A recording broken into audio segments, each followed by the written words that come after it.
Hi guys, welcome to Code Bashers. Today's question is minimum number of arrows to burst balloons. In this question, there are some spherical balloons spread in two-dimensional space.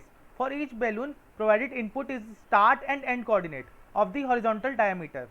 Since it is a horizontal diameter, y coordinate doesn't matter, and hence the x coordinate of start and end of the diameter surface is given. The start is always smaller than the end. An arrow can be shot up exactly vertical from different points along the x-axis. A balloon with x start and y x end burst by an arrow shot at x. If x is greater than x start and x is less than the x end, there is no limit to the number of arrows that can be shot. An arrow once shot keep traveling up infinitely. Okay, given an array of points where points I is equal to x start and x end, return the minimum number of arrows that must be shot to burst all balloons. See, let's understand this question with the help of an example. We are given a points array which will contain the size of which will be the number of balloons, and at each point I we will be given the start diameter and the end diameter of a particular balloon, and we have to tell that how many minimum number of arrows we have to shot so that all the balloons get bursted. So in this case the output is 2. So how we got it? See, so our input was 10, 16, 2, 8, 1, 6, 7, 2, and our output is 2. That is 2 arrows are required to burst all these balloons. So our first step is to this whenever our intervals are given. So this means that it is a greedy approach. Maximum times when our intervals are given, it means that it is a greedy approach. So first we have to sort the array such that all the elements are in ascending order. So what we do, we will sort the array on the basis of ending time. See, ending time here means the ending diameter. See, 16, 8, 6 and 12, these are the ending points of the diameter. So when we will sort on the basis of ending point, what will happen? Our new array will look like this, that is 1, 6, 2, 8, 10, 16 and 7, 12. Now when we will plot these intervals on a number line, what will happen? See, this line corresponds to 1, 6, this line corresponds to 2, 8, and this line corresponds to 10, 16, and similarly this line corresponds to 7, 12. So these are the diameters of the balloons. Now we have to tell the minimum number of arrows. See, if we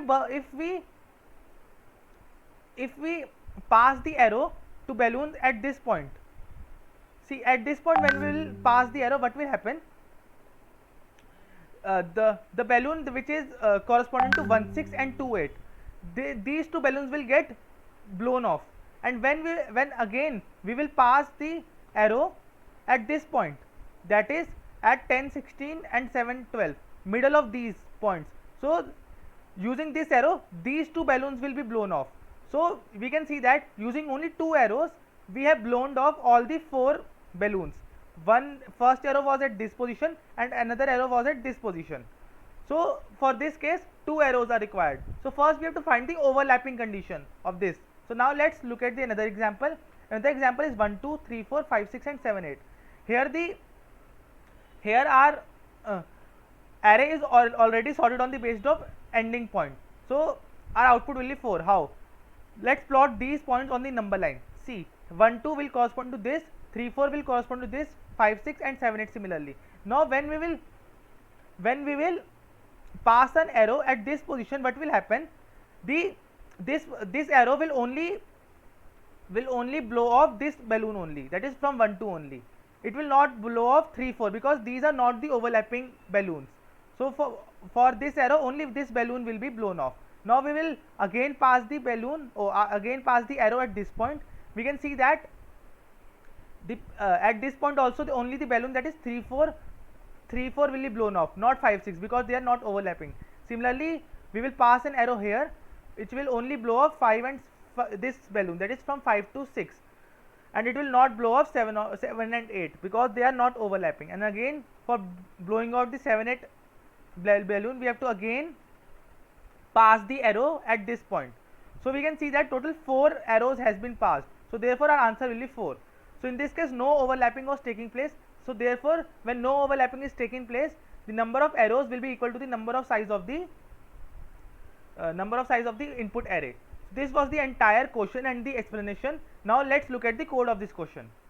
Now first look at the base cases. Now if our points dot size points dot size is double equivalent to 0, it means there are no balloons present, so we will return 0 from here. If our points dot size is double equivalent to 1, it means that only one balloon is present, therefore for bursting only one balloon we require one arrow, so we will return 1 from here. Now what we will do, we will keep a count of the number of arrows and we will use a variable arrows for it and initialize it with 1, because see, when we reach this part of the program, it means that our points array will contain 2 or more balloons. So for bursting out 2 or more balloons we require at least one arrow, so therefore we have initialized that arrow with 1. Now we will take a previous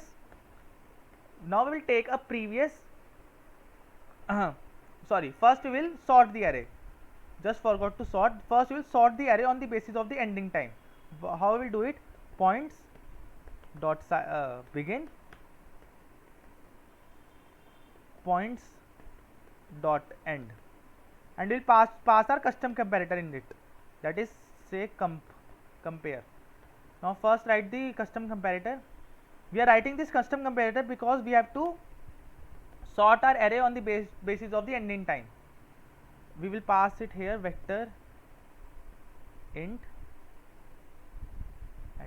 point size, say x we have passed, and again vector int y. So we will return from here, return x1 less than y1. So it will be our custom comparator.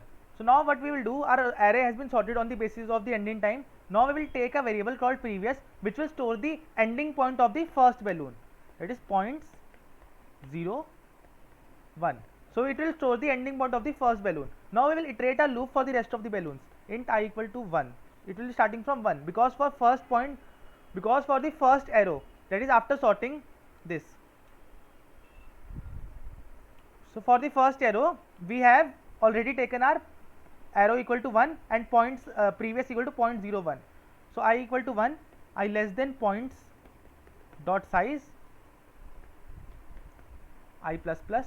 Now see, if our points of I, that is the starting point of the current point, is less than starting point of the current point is less than the end, less than equal to previous. If it is this case, that is our start is less than the end of the previous point, so it means that overlapping is taking place here. So we will do nothing but to continue. So this is the case when overlapping is taking place. See again, see, if the starting point of the current point is less than the ending point of the previous point, that is this previous point was the ending point, and if it is starting point is less than the end, it means the overlapping is taking place. So in this case we have to do nothing because overlapping is taking place, so we just have to shoot one arrow so that it can burst those two balloons which are overlapping. Now if this is not the case, it means that the overlapping is not taking place. So when overlapping is not taking place, arrow 1, that the arrow was used to burst out the previous balloon. Now when the overlapping is not taking place, what we will do, we will do arrows plus plus, and our new previous will become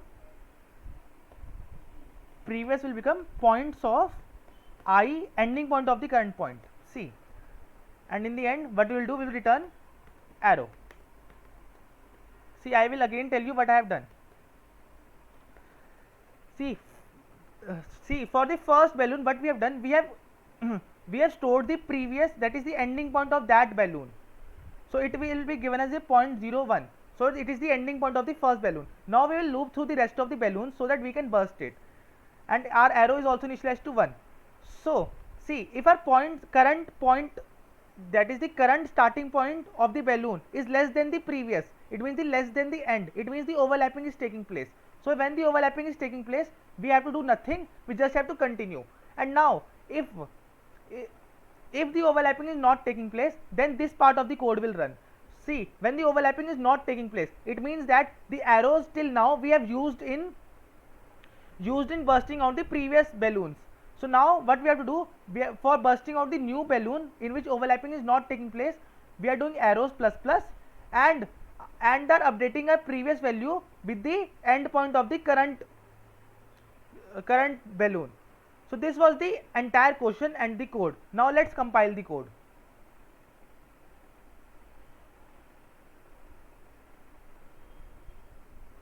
So yes, it is giving the correct answer. Now let's run it.